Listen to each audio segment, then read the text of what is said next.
Assalamu alaikum dear students. Hope you all doing well. I am Izhar Rahman Izhar. Today I am here to discuss with you people respiratory drugs. आज हम respiratory drugs के बारे में बात करते हैं कि कौन कौन सी ड्रग्स हैं जो हम रेस्पिरेटरी डिसऑर्डर में हम इस्तेमाल करते हैं। ठीक है, ये डॉ की पीपीटी है फोर्थ सेमेस्टर की। सही है, तो हम चलते हैं लेक्चर की।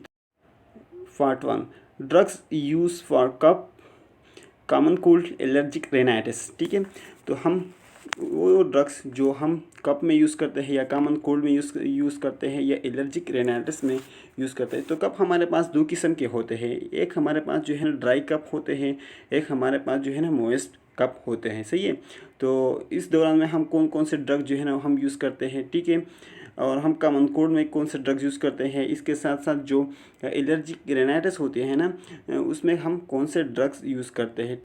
एलर्जिक रेनाइटिस का दूसरा नाम क्या है? High pure. ठीक है, इसको हाई प्योर भी बोलते हैं। Anti tussive narcotics. Anti tussive narcotics ये हम जो है ना हम कफ रिफ्लेक्स को डिक्रीज़ करने के लिए हम यूज़ करते हैं। और ये जो इसका जो इफेक्ट है हमारा सेंट्रल नर्वस सिस्टम पे और खासकर जो है ना मेडुला ओब्लांगेटा पर। ठीक है, तो इसमें एक क्वालिटीज़ मौजूद होते हैं इस मेडिकेशन में। ठीक है, जब पेशेंट ये लेता है तो उसको पेशेंट को ज़रूर नींद आता है। ठीक है, इसे ये जो है नार्कोटिक्स होती है। ठीक है, नींद दिलाने वाला है। सही है, इसमें जो ड्रग्स आता है वो क्विडीन आता है। ठीक है, मैकेनिज्म ऑफ एक्शंस इसकी क्या है? Depress the cough centre and the central nerve system. ठीक है, ये हमारे सेंट्रल नर्व सिस्टम पर इफेक्ट करता है। ठीक है, और खास तौर पर मेडुला ओब्लांगेटा। ठीक है, वहाँ पर ओपाइड्स जो है ना मतलब जो है वहाँ पर रिसेप्टर मौजूद होते हैं सेंट्रल नर्व सिस्टम पे, वो डिक्रीज़ करता है। ठीक है, मतलब कब की जो रिस्पांस होती है, कब की जो रिफ्लेक्सेस होती है, ठीक है, वो डिप्रेस करता है। सही है, साइड इफेक्ट इसकी क्या है? रिस्पायरेटरी डिप्रेशन करता है, रिस्पायरेशन की जो है ना वो डिक्रीज़ करता है। ठीक है, सेडेशन करवाता है, हाइपोटेंशन करवाता है, ब्रेडिकार्डिया करवाता है, जीआईटी अपसेट करवाता है, कॉन्स्टिपेशन करवाता है। ठीक है, इसके साथ साथ डिजीनेस भी करवाता है। ठीक है, कॉन्ट्रा इंडिकेशंस इसकी क्या क्या है? कौन कौन से अलामात में हम ये नहीं दे सकते पेशेंट को, ख़ास तौर पर COPD में। ठीक है, और ड्रग्स एडिक्ट्स में। ठीक है, COPD को दूसरा नाम पुराने ज़माने के बुक्स में COAD भी बोलता है। ठीक है, एंटी ट्यूसियो नॉन नार्कोटिक्स ये वो ड्रग्स होती हैं, इसमें भी कब की जो रिफ्लेक्सेस हुए वो सप्रेस है, वो डिप्रेस हो जाता है, लेकिन इसमें जो नींद दिलाने वाले खसूसियात हैं वो मौजूद नहीं होता है। मैकेनिज्म ऑफ एक्शंस क्या है इसकी? ठीक है, तो suppress the cough reflex by numbing the receptors and the respiratory track and by preventing cough reflex from being stimulated. जो नारकोटिक्स वाला ड्रग्स होते हैं मतलब इंट्रोड्यूस नारकोटिक्स वाला, वो इफेक्ट करता है हमारा central nervous system medulla oblongata पर। ठीक है, ब्रेन स्टेम पर, वहाँ पर इफेक्ट करता है और कफ रिफ्लेक्स जो है ना वो डिक्रीज़ करता है। इसमें जो क्वालिटीज़ मौजूद होती है इंट्रोड्यूस नॉन नारकोटिक्स। ठीक है, तो ये जो है ना हमारे रेस्पिरेटरी ट्रैक की जो रिसेप्टर्स होते हैं, स्ट्रेच रिसेप्टर जो होती हैं वहाँ पर जो है ना इफेक्ट करता है, और जो कफ की रिफ्लेक्सेस होती है, ठीक है, वो प्रिवेंट करता है और सप्रेस करता है। जो ड्रग्स हमारे पास आते हैं, ठीक है, इसमें बेंजोनेटेड, ठीक है, टिसोलोन के नाम से आता है। सही है, इसकी जो साइड इफेक्ट होता है नाजिया होती है। ठीक है, वोमिटिंग होता है। सही है, हाइपर सेंसिटिविटी रिएक्शंस भी होते हैं। जब ये इसकी कॉन्ट्रा इंडिकेशन भी है। ठीक है, जब पेशेंट्स को एलर्जी हो रहा है इस मेडिकेशन से तो फिर उसमें हम नहीं दे सकते। ठीक है, ये जो इसकी कॉन्ट्रा इंडिकेशन भी है hypersensitivity. Antitussive nursing care because cough is a protective mechanism.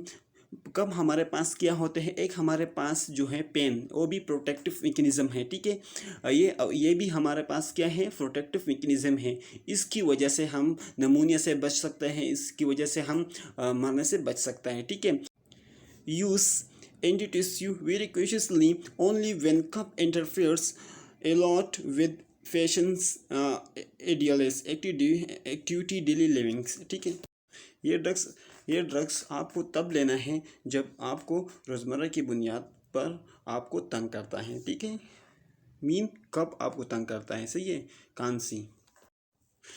Avoid alcohol and other central nervous system depressant with these medications। हम अल्कोहल को भी अवॉइड करते हैं, या अदर जो central nervous system depression medication होती है वो भी हम अवॉइड करते हैं, ठीक है। Respiratory assessment before and after the medication administration, इसमें हम रिस्पिरेटरी असेसमेंट करते हैं, ठीक है, मेडिकेशन देने से पहले और बाद में, ठीक है, कि पेशेंट की रिस्पिरेटरी रेट क्या है, ठीक है, इसको हम खास तौर पर देखते हैं, ठीक है। Explain the patient that sedation is the common side effect, so they should avoid driving और अदर एक्टिविटीज़ रिक्वायरिंग अल्टरनेस। हम पेशेंट्स को ये भी बोलते हैं कि इस मेडिकेशन की साइड इफ़ेक्ट ये भी है कि ये सेडेशन करवाता है, ठीक है। तो जब आप ड्राइविंग करते हैं तो ड्राइविंग से अवॉइड करें, ड्राइविंग नहीं करना सही है, ठीक है। जब आप ये मेडिकेशन लेना है, ठीक है, ये एक्टिविटीज़ रिक्वायरिंग अल्टरनेस, मतलब जो रोज़मर्रा की बुनियाद जो आप एक्टिविटीज़ करवाते हैं, ठीक है, तो वो भी आपको मतलब उसमें इंटरफेयर या मुदाखलत आपको मिल सकता है, ठीक है। Take quinidine with milk or food with avoid GIT upset, ठीक है। हम क्विडीन जो है ना मिल्क और फूड के साथ लेते हैं, क्योंकि जो GIT अपसेट हैं वो हम अवॉइड करें, ठीक है। Do not take this drugs over the counter without prescriptions, ये जो ड्रग्स होती हैं ये फिजिशियंस डॉक्टर्स की प्रिस्क्रिप्शंस के बगैर हम नहीं ले सकते, खुद से नहीं ले सकते। ओवर द काउंटर ड्रग्स मतलब हम खुद से नहीं ले सकते, ठीक है, विद प्रिस्क्रिप्शंस के मुताबिक, विद डॉक्टर या विद फिजिशियंस प्रिस्क्रिप्शंस के मुताबिक हम ये ड्रग्स जो है ना लेते हैं, ठीक है। एंटीहिस्टामिन्स, जो एंटीहिस्टामिन्स है, ठीक है, ये हम एलर्जीज़ में यूज़ करते हैं, रेनाइटिस में यूज़ करते हैं, ठीक है, इन्फ्लुएंजा में भी खास तौर पर हम यूज़ करते हैं, कॉमन कोल्ड में हम यूज़ करते हैं, ठीक है। यहाँ पर जो हिस्टामिन की जो रिसेप्टर हमारे पास मौजूद होते हैं, हिस्टामिन 1, 2, 3 एंड 4, 5 होते, यहाँ पर हम हिस्टामिन रिसेप्टर 1 की हम बात करते हैं, ठीक है, जो हमारे रेस्पिरेटरी ट्रैक में मौजूद होता है, ठीक है, और हिस्टामिन 2 रिसेप्टर हमारे GIT ट्रैक में मौजूद होता है, ठीक। हम चलते हैं first generation histamine 1 receptor antagonist, greater drowsiness, इसमें जो क्वालिटीज़ मौजूद होती हैं नींद दिलाने वाली है, ठीक है, ये औनूदगी करवाते हैं, ठीक है, आपको ज़्यादातर नींद दिलाता है, ठीक है। इसमें जो एग्जाम्पल मौजूद होता है, ठीक है, वो बेनाड्रेल होते हैं, ठीक है, और हमारे पास दूसरा क्या है, पेनरगान ज़ुकाम के लिए यूज़ करते हैं, ठीक है, ख़ासतौर पर बच्चों में, ठीक है। Second generation H1 receptor antagonist, second generation में हमारे पास कौन कौन से हैं, ठीक है, ड्रग्स आते हैं, ये क्या करवाते हैं, ये लेस सेडेशंस इफेक्ट, मतलब जो है ये लेस सेडेशंस करवाते हैं, कम आपको नींद दिलाते हैं, ठीक है। एग्जांपल हमारे पास क्या है, टेलीफास्ट आते हैं और जीटेक आता है, ठीक है, जीटेक हमारे पास जो है सिट्राजिन है, ठीक है। इसकी एक्शंस क्या है, एंटीहिस्टामिन्स और the drugs that block the actions of histamine, ठीक है। एंटीहिस्टामिन, एंटी मतलब अगेंस्ट, हिस्टामिन, ठीक है, तो एंटीहिस्टामिन हमारे पास वो ड्रग्स होते हैं जो ब्लॉक करती है हिस्टामिन की जो एक्शंस होते हैं, हिस्टामिन की जो फंक्शंस होती है उसको ब्लॉक करता है, ठीक है। Histamines a compound release in allergic inflammatory reactions, histamine वो कंपाउंड है, ठीक है, वो कंपाउंड होते हैं, ठीक है, जो रिलीज़ होते हैं हमारे एलर्जिक इन्फ्लेमेटरी रिएक्शन में, एलर्जिक रिएक्शंस में रिलीज़ होते हैं, ठीक है। At the H1 receptor site responsible for immediate hyper sensitivity reactions, जो H1 रिसेप्टर साइट्स हैं वहाँ पर रिलीज़ होते हैं, ठीक है, और वो रिस्पॉन्सिबल मतलब रिस्पॉन्सिबल किस चीज़ के लिए है, ठीक है, इमीडिएट जल्दी तौर पर हाइपर सेंसिटिविटी रिएक्शंस करवाता है, ठीक है, एलर्जीज करवाती है, ठीक है। इसमें क्या क्या आता है, such as sneezing and itching आता है, ठीक है। It also has anticholinergic activities decrease the parasympathetic response resulting into bronchodilations and decrease secretions causing less nasal congestion. इसमें एंटीकोलिनर्जिक एक्टिविटीज़ भी मौजूद होता है जो पैरासिम्पैथेटिक की जो रिस्पांस होती है वो डिक्रीज़ करवाता है और रिजल्ट में हमारे पास क्या मिलता है, ब्रोंकोडायलेशन मिलता है और जो रिस्पायरेटरी सिक्रीशंस हैं वो भी डिक्रीज़ होता है। इसके जो काजिंग में आता है जो है लेस नेजल कंजेशंस आता है। ठीक है, इंडिकेशन एंड कॉमन यूज़, हम एंटीहिस्टामिन मैंने पहले भी बताया आपको जो हम कॉमन कोल्ड में यूज़ करते हैं, एलर्जिक रिनाइटिस में यूज़ करते हैं। ठीक है, इसके साथ साथ जो मोस्ट कॉमन इन्फ्लुएंजा में भी हम ये यूज़ करता है। Antihistamines, some antihistamines such as diphenhydramine, Benadryl have anticholinergic activities inhibition of acetylcholine as well. Most side effects are related to anticholinergic activities.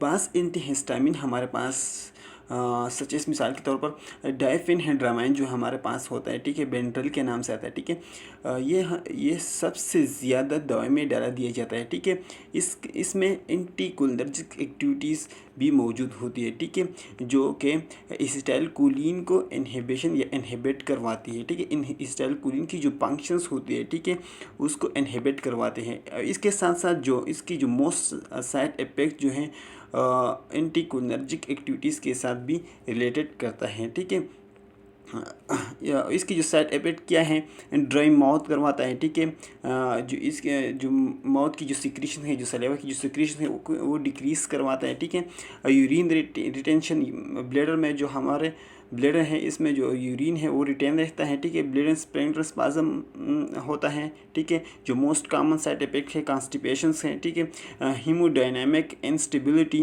इसमें जो है ना टिकिकार्डिया है, हमारा जो हार्ट रेट है वो हाई हो जाता है। ठीक है, और ब्लड प्रेशर जो है ना वो भी इंक्रीज़ हो जाते हैं। ठीक है, हेडेच करवाता है। ठीक है, इसके साथ साथ डिजीनेस भी करवाता है। ठीक है, और कॉन्ट्रा इंडिकेशन में आता है narrow angle glaucoma.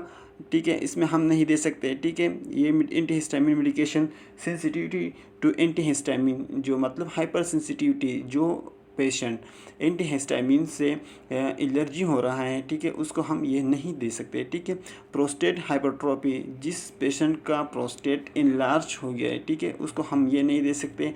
Bladder neck obstruction, bladder की नेक में ऑब्स्ट्रक्शन आ जाती है तो उसमें भी हम ये नहीं दे सकते। ठीक है, कार्डियोवास्कुलर डिजीज़ में मोस्ट कॉमन जो कार्डियोवास्कुलर डिजीज़ होती है, ठीक है, उसमें भी हम ये नहीं दे सकते। ठीक है, एक्सपेक्टोरेंस का मतलब ये है जो हमारा एयरवे है इसको लुब्रिकेंट करवाता है। ठीक है, एक्सपेक्टोरेंस का मतलब ये है।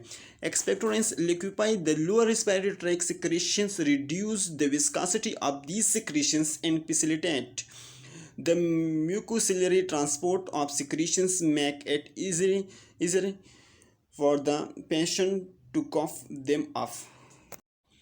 एक्सपेक्टोरेंस वो मेडिकेशंस होता है, ठीक है, जो हमारा लोअर रिस्पायरेटरी ट्रैक है, ठीक है, उसको ल्यूकिफाई करता है, मतलब लिब्रिकेंट करवाता है। ठीक है, और इसमें जो विस्कासिटी है, गाढ़ापन होते हैं, उसमें रिड्यूस करवाता है। ठीक है, इसके साथ साथ जो सिम्टम होते हैं, ठीक है, वो भी आसानी के साथ बाहर निकलता है। और जो हमारा जो कप रिफ्लेक्स होती है, ठीक है, मतलब जो हम कांसते हैं, ठीक है, वो भी आसानी से हम फिर मतलब हमको तकलीफ नहीं होते, हम एक्सपेक्टोरेंस मेडिकेशन में जो आते हैं गुआइफेंसिन, ठीक है, गुआइफेंसिन आते हैं। ठीक है, गुआइफेंसिन, ठीक है, तो ये मेडिकेशन काम क्या करता है, ठीक है, ये थिनिंग करते हैं, लूजिंग जो म्यूकस होते हैं हमारे एयरवे में, ठीक है, उसको थिन करवाते हैं और लूजिंग करवाता है। ठीक है, इसकी जो मोस्ट कॉमन साइड इफेक्ट होता है, ठीक है, वो कौन कौन सा है, नाजिया होते हैं, ठीक है, वोमिटिंग होती है और हाइपर सेंसिटिविटी रैशेस होती है। ठीक है, और कॉन्ट्रा इंडिकेशन जो होते हैं हर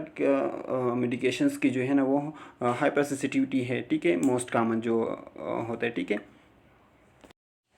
म्यूकोलाइटिक्स वो मेडिकेशंस हैं, ठीक है, जो हमारा म्यूकस मॉलिक्यूल है उसकी ब्रेकडाउन करवाता है। ठीक है, और कप की थ्रू कप हम जो है ना वो बाहर निकालते हैं। ठीक है, जो इसके एक्शंस क्या हैं, break down the chemical structures of mucus molecule, जो केमिकल स्ट्रक्चर्स होते हैं म्यूकस मॉलिक्यूल की उसको ब्रेक डाउन करवाता है, तोड़ फोड़ करवाता है। ठीक है, the mucus becomes thinner and more able to remove by coughing them up, ठीक है। जो म्यूकस होते हैं, ठीक है, वो क्या बन जाते हैं, वो छोटे छोटे मतलब तेनर बन जाते हैं, ठीक है, और इजीली वो रिमूव हो जाता है, ठीक है, बाई कपिंग के ज़रिए, ठीक है, कप के ज़रिए, ठीक है।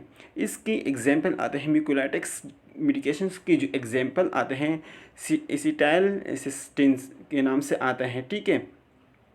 जो इसकी जो अवेलेबल फॉर्म होते हैं हम ये इन्हेलेशन में देते हैं, ठीक है।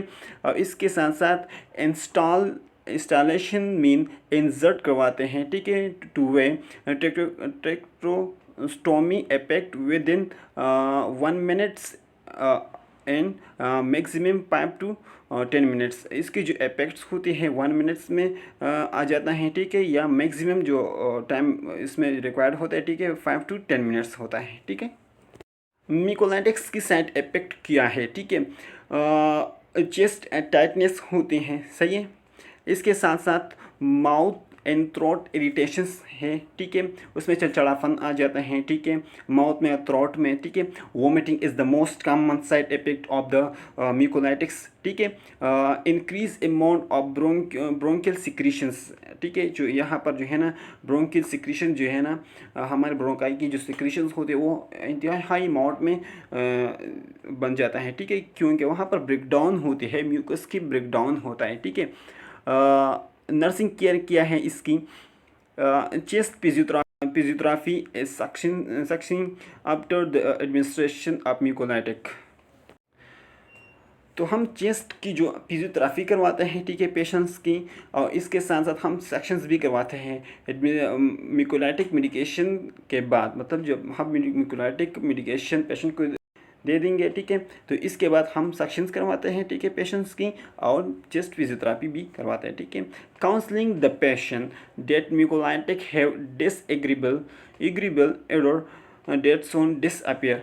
जो म्यूकोलाइटिक की जो मेडिकेशंस की जो जायका होती है, ठीक है, वो बहुत ख़राब होती है, ठीक है, तो हम पेशेंट को हम काउंसल करवाते हैं।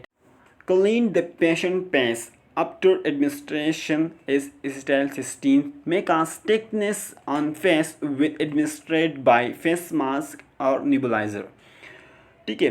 जब एसिटाइलसिस्टीन हम पेशेंट को देते हैं, ठीक है, आफ्टर एडमिनिस्ट्रेशन के बाद, ठीक है, तो पेशेंट की जो पेस्ट होती है उसको हम क्लीन करता है, ठीक है, क्योंकि उस पर स्टक न हो जाए, ठीक है।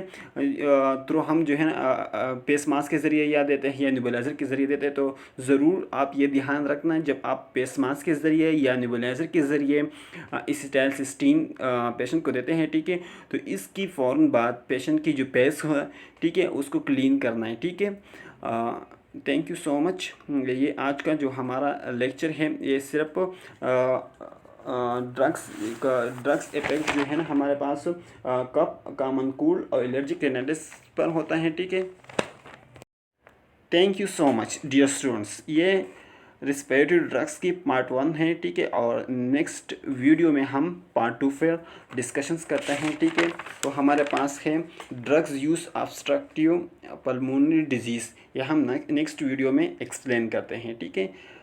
तब तक अल्लाह हाफिज़।